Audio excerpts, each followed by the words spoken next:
آج کے اس پروگرام کی صدارت موجود عہد میں میں سمجھتا ہوں کہ جتنی خدمات شاعری کے حوالے سے، تعلیم کے حوالے سے، خواہ وہ درسی تعلیم ہے اور خواہ وہ ادبی تعلیم ہے، اس حوالے سے جتنا بڑا نام ہے، ہمارے الفاظ ہمیشہ ہی تشنا رہے ہیں اور ہمارا دامن ہمیشہ ہی تنگ رہا ہے کہ ہم ان کا شایان شان کبھی بھی وہ استقبالیہ بھی نہیں دے سکے اور وہ تعارف بھی کبھی نہیں کروا سکے، لیکن ہم جانتے ہیں وہ بڑے دل کے ہیں اور ہمیشہ تسلیم کرتے ہیں ہماری کمی کوتاہی کو۔ آج کی صدارت ڈاکٹر جواد جعفری صاحب فرما رہے ہیں اور آج کی تقریب کے مہمانان خاص اس مکالمے کے یونس خیال صاحب اور ڈاکٹر صغیر احمد صغیر صاحب، انہی دو ہمارے اصحاب کی کتب بھی ہیں جن کی تراجم جو ہیں وہ منزہ سحر نے کیے اور جن پہ انشاءاللہ گفتگو بھی ہوگی، بات بھی ہوگی۔ صاحبہ شام منزہ سحر ہے، آپ بہترین شاعرہ، ایک تخلیق کار، انگلش لٹریچر کی استاد، اور پھر اس کے بعد جو کام انہوں نے کیا ہے، آج کے پروگرام کی ضخامت جو ہے وہ بڑھ جاتی اگر جو ان کا ایک اور کتاب جو انہوں نے ناول کو ٹرانسلیٹ کیا ہے اگر ہم اس کو شامل کرتے۔ ہم نے فیصلہ کیا ادبی کونسل نے کہ ہم پہلے ان 3 کتب پہ بات کریں گے اور پھر اس کے بعد فکشن پہ مزید موضوعات کے حوالے سے منزہ کی جو کام ہے اس پہ انشاءاللہ بات چیت ہوگی۔ صاحب صدارت آج کے اس مکالمے کے 2 حصے ہیں۔ پہلے حصے میں تو اظہار خیال ہے، مضامین ہے، اس کے بعد مکالمہ ہے صاحبہ کے ساتھ بھی، اور اسی طرح سے جو 2 موجود اشخاص ہیں جن کی کتب پہ کام ہوا ہے ان کے ساتھ بھی۔ سعید قریشی صاحب خوش آمدید، آپ تشریف لائے۔ تو سب سے پہلا ہدیہ جو سب سے نکمہ اظہار مجھ ناچیز کا ہوتا ہے بطور میزبان بھی، کہ جو میں پڑھ سکا ہوں تراجم کی تاریخ کے حوالے سے یا تراجم کی جو پاکستان کے حوالے سے یا دیگر چیزیں، اور بالخصوص ان 3 کتب کے حوالے سے، وہ پیش خدمت ہے، آپ کی اجازت چاہوں گا۔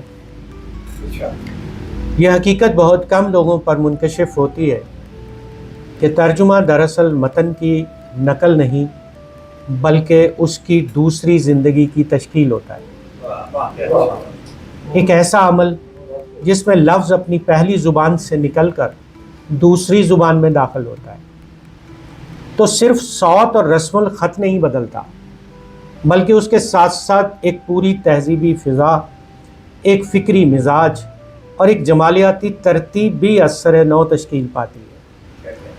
منزہ سحر کا نام اسی نسبت سے اس فکری اور تخلیقی سلسلے میں نمایاں ہو کر سامنے آتا ہے جہاں ترجمہ محض پیشہ یا تکنیک نہیں بلکہ ایک شعری ادبی رویہ بن کے سامنے آتا ہے۔ پاکستان میں اردو شاعری کے تراجم کی روایت نہایت وسیع، معتبر اور عالمی سطح پر اثر انگیز رہی ہے۔ فیض احمد فیض، علامہ محمد اقبال، مرزا غالب، احمد فراز، پروین شاکر، جون ایلیا، امجد اسلام امجد، مجید امجد، میرا جی، منیر نیازی، کشور ناہید، فہمیدہ ریاض، ڈاکٹر وحید احمد اور ڈاکٹر جواد جعفری جیسے شعراء کی تخلیقات کو انگریزی، فارسی، عربی، فرانسیسی، جرمن، روسی، ترکی، ہسپانوی، چینی اور ہندی سمیت متعدد زبانوں میں ترجمہ کیا گیا، جس کے باعث اردو شاعری کے فکری، جمالیاتی، صوفیانہ، مزاحمتی اور انسانی پہلو دنیا بھر کے ادبی حلقوں تک پہنچے۔ خالد حسن، داؤد کمال، رؤف پاریکھ، کشور ناہید اور دیگر مترجمین نے اردو نظم و غزل کو عالمی ادب سے ہم آہنگ کرنے میں بڑا اہم کردار ادا کیا، جس کے باعث ان کی تخلیقات مختلف زبانوں میں منتقل ہوئیں اور انہیں بین الاقوامی ادبی اعزازات سے بھی نوازا گیا، اور اس کا عملی ثبوت ڈاکٹر جواد جعفری صاحب موجود ہیں کہ جن کو دنیا میں کئی ایوارڈ سے جو ہے وہ نوازا گیا اور ان کی کتب کے کئی تراجم ہوئے۔ یہی روشن ادبی روایت آج مترجم منزہ سحر کے کام میں بھی نمایاں دکھائی دیتی ہے، جو اردو ادب کو زبانوں اور تہذیبوں کے درمیان ایک خوبصورت فکری پل میں تبدیل کر رہے ہیں۔ ان تراجم کی اہمیت اس لیے بھی بڑھ جاتی ہے کہ یہ اردو ادب کو ایک وسیع تر عالمی تناظر میں پیش کرتے ہیں۔ جب اردو شاعری اور نثر انگریزی کے ذریعے دنیا کے سامنے آتی ہے تو وہ صرف ایک زبان کی نمائندگی نہیں رہتی، بلکہ ایک پوری تہذیب، اس کے احساسات اور اس کے فکری رویوں کی نمائندہ بن جاتی ہے۔ اس عمل سے نہ صرف عالمی قارئین کو اردو ادب سے روشناس ہونے کا موقع ملتا ہے، بلکہ ہمارے اپنے ادبی سرمایے کی قدر و قیمت بھی اجاگر ہوتی ہے۔ ترجمہ دراصل دو دنیاؤں کے درمیان رابطے کا ذریعہ ہے۔ یہ رابطہ جتنا مضبوط اور خوبصورت ہوگا، دونوں اطراف کے لوگ اتنے ہی بہتر انداز میں ایک دوسرے کو سمجھ سکیں گے۔ منزہ سحر کی یہ کاوشیں اسی رابطے کے استوار ہونے میں ایک اہم قدم ہے۔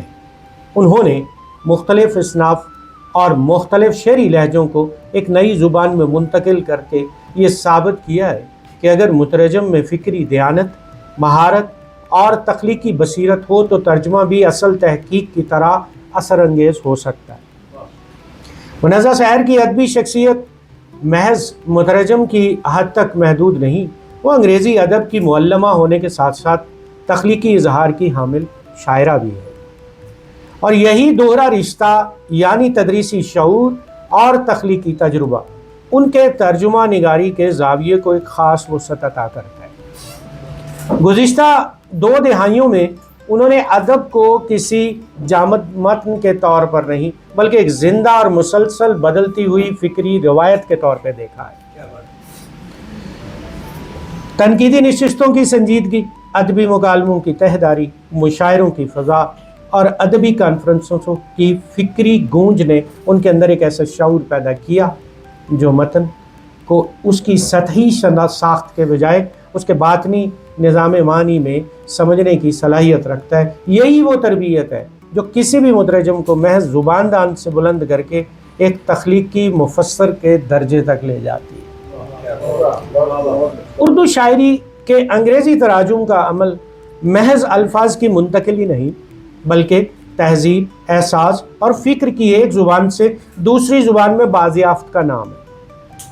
یہ وہ نازک مرحلہ ہے جہاں مترجم کو نہ صرف زبانوں پر عبور درکار ہوتا ہے بلکہ دونوں تہذیبوں کے باطنی رشتوں کو سمجھنے کی بھی ضرورت ہوتی ہے۔ اسی لیے کہا جاتا ہے کہ اچھا مترجم دراصل ایک تخلیق کار بھی ہوتا ہے، کیونکہ وہ صرف نقل نہیں کرتا بلکہ نئے تناظر میں معنی کو دوبارہ جنم دیتا ہے۔ اردو شاعری کی روایت میں رمزیت، تہداری اور استعاراتی پیچیدگی کے باعث خاصی منفرد غزل ہو یا نظم، اس میں جو داخلی کیفیت اور فکری ارتعاش پایا جاتا ہے اسے دوسری زبان میں منتقل کرنا ہمیشہ ایک چیلنج رہا ہے۔ یہی وجہ ہے کہ ابتدائی تراجم زیادہ تر لفظی نوعیت کے تھے، جس میں مفہوم تو منتقل ہو جاتا تھا مگر شعری حسن اور جمالیت اکثر مجروح ہو جاتے تھے۔ وقت کے ساتھ ساتھ یہ شعور پیدا ہوا کہ شاعری کا ترجمہ صرف معنی کی ترسیل نہیں بلکہ اس کے تاثر، آہنگ اور فضا کو بھی منتقل کرنے کا نام ہے۔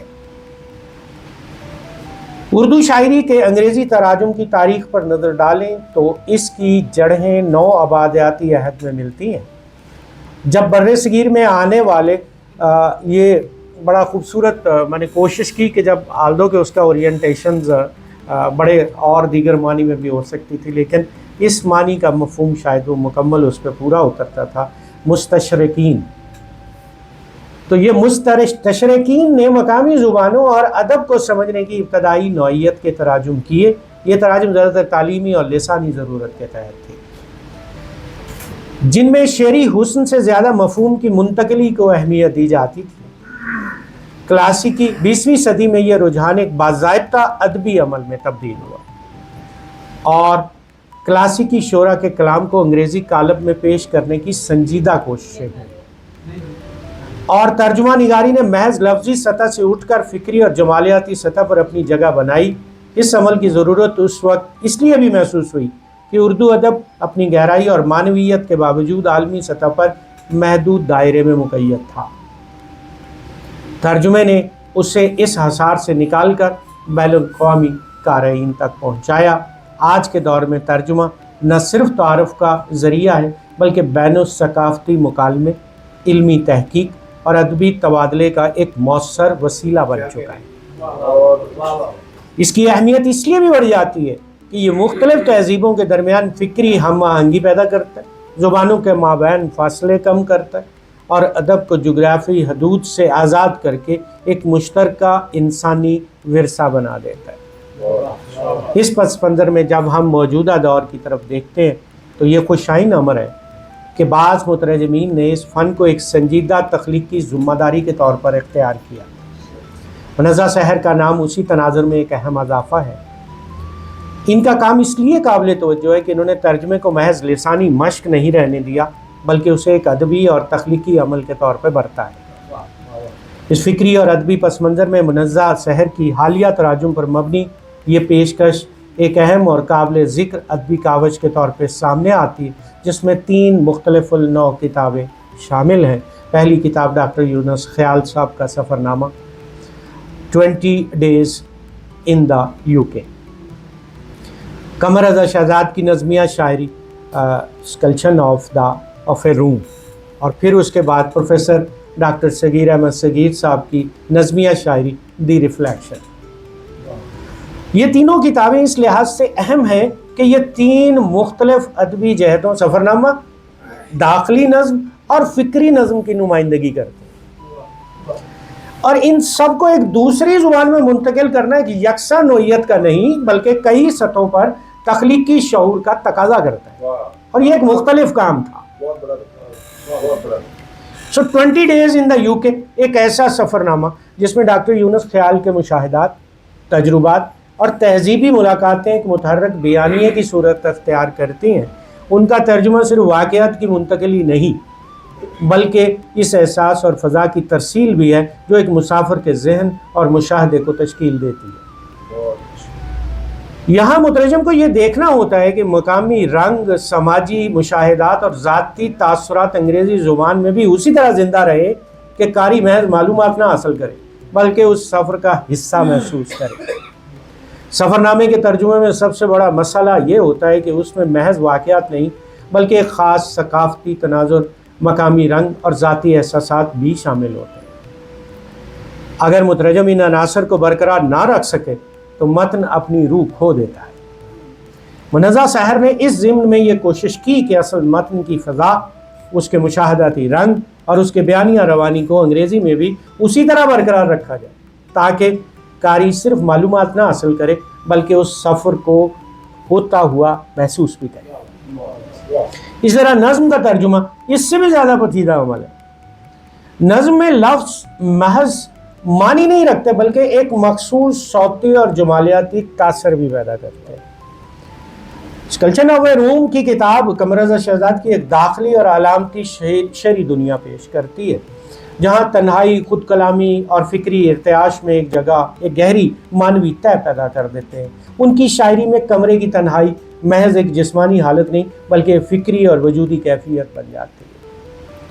اس طرح کے متن کا ترجمہ اس وقت تک مکمل نہیں ہوتا جب تک اس کی خاموشی، علامتیں اور داخلی ارتعاش دوسری زبان میں بھی محسوس نہ کیے جا سکے۔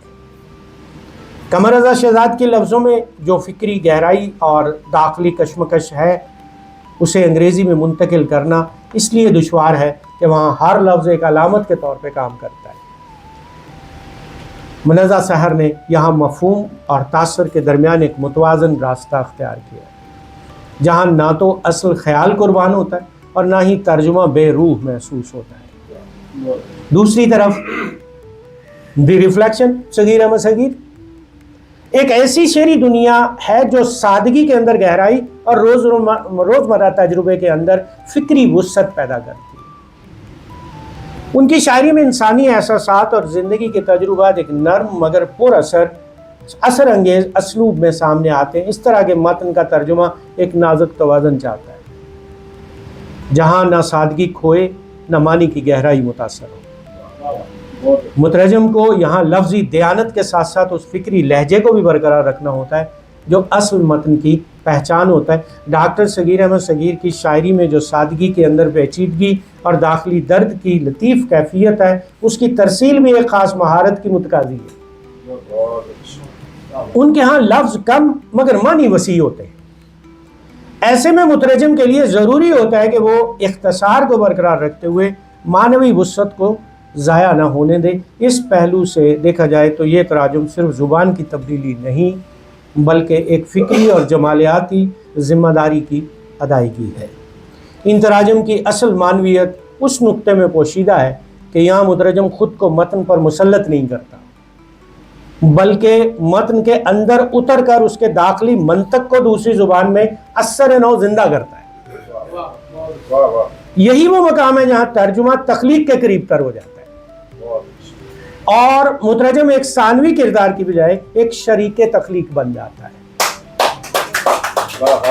منزہ سحر کا کام ایسی ہی شعوری سطح پر واقع ہوتا ہے جہاں زبان صرف وسیلہ نہیں بلکہ ایک زندہ فکری تجربہ بن جاتی ہے۔ اگر اس عمل کو وسیع تر تہذیبی تناظر میں دیکھا جائے تو اردو ادب کے انگریزی تراجم دراصل ہماری فکری تاریخ کو عالمی مکالمے میں داخل کرنے کی ایک مسلسل کوشش ہے۔ یہ وہ عمل ہے جو ادب کو مقامی حصار سے نکال کر ایک مشترکہ انسانی تجربے میں بدل دیتا ہے، جہاں مختلف زبانیں ایک ہی حقیقت کے مختلف زاویے پیش کرتی ہیں۔